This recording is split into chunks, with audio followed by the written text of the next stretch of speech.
Hot on the heels of the reworked Santa Fe comes this all-new 2022 Tucson. Now the rework touches every facet, from the look to the cabin to 3 new powertrains. It really does take some very big steps forward. The Tucson's new look is a radical departure. It's called Parametric Dynamic design, whatever that actually means. Regardless, the striking LED daytime running light, sharp angular creases throughout the body, and the sharp 4-segment taillights transform it from frumpy to funky. Move inside and the changes are no less radical. First impressions come from the freestanding 10.25-inch instrumentation. It is different but functional in spite of the lack of a cowl. Surprisingly, bright sunlight did not wash it out. Where most models get an 8-inch infotainment touchscreen, the Ultimate earns a slick 10.25-incher.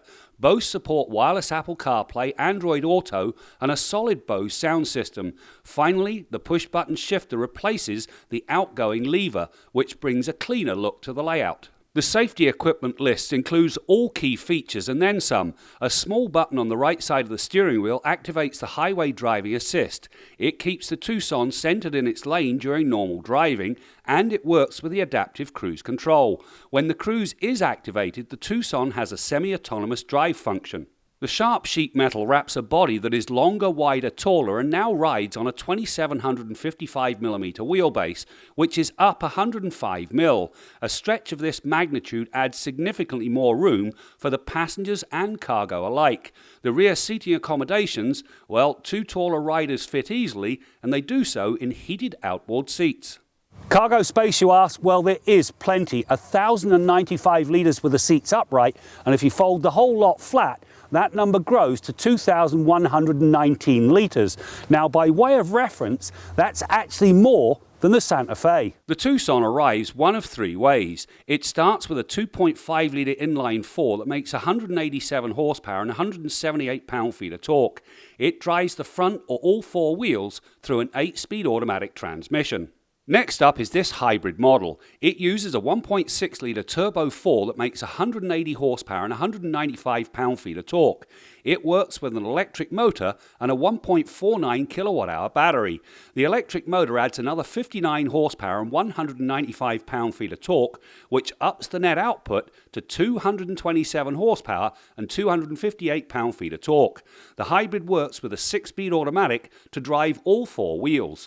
Now, in this case, the all-wheel drive system works seamlessly to deliver better grip across the board. So if you're in the market, it's money well spent. Now, one of the really neat tricks with this new Tucson is the fact that you can pull it out of a parking spot all by itself. Come along, come here. There you go. So the next time some twerp parks way too close to you and you can't open the driver's door, well, now you don't have a problem.